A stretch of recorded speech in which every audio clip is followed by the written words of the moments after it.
Welcome friend.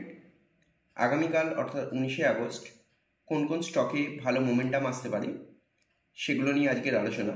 তার মধ্যে আমরা বিশেষ কয়েকটা স্টকের নাম আপনাদের সাজেস্ট করব এবং একটি স্টকের সাপোর্ট, রেজিস্ট্যান্স এবং মোমেন্টাম নিয়ে আমরা আলোচনা করব।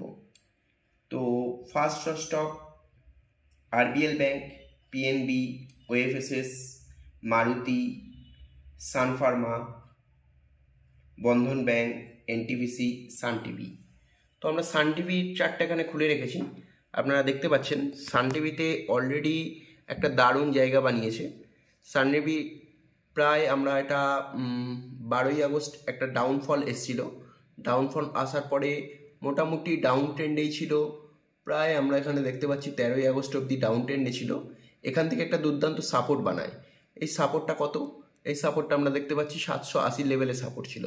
সেই সাপোর্ট থেকে আবার সুন্দর একটা মোমেন্টাম হয়, ঠিক এই জায়গায় এসে আবার একটা সুন্দর রেজিস্ট্যান্স নেয়। রেজিস্ট্যান্সটা কত ছিল? 825। আবার ওখান থেকে কিছুটা সাইডওয়েজ চলার পর মোমেন্টাম করে 825-এর কাছাকাছি টাচ করে কালকে প্রায় 825-এর একটু নিচে ক্লোজিং দিয়েছে। তো আমরা সান ফার্মাকে লক্ষ্য রাখবো। সান ফার্মা কালকে যদি মোটামুটি 834-30 এই লেভেলটাই পাই, এখান থেকে একটা ভালো মুভমেন্ট আসতে পারে নিচের দিকে, মানে 825 এবং এরপর 834 এই লেভেলটায় একটা দারুণ সেলিং প্রেশার রয়েছে। এটা সান ফার্মার রেসিস্ট্যান্স জোন হিসাবে কাজ করতে পারে। ম্যাক্সিমাম সান ফার্মা এখান থেকে যেতে পারে 850। এই লেভেলটা আমরা ফলো করব। এখানে এলে আমরা ম্যাক্সিমাম সেলিং প্রেশার দেখতে পাবো এবং এখান থেকে একটা দারুণভাবে রিভার্সাল হতে পারে সান ফার্মা। আর এর সাপোর্ট জোন আমরা দেখতেই পাচ্ছি 780 লেভেলটাকে আমরা সাপোর্ট হিসাবে কাজে লাগাবো।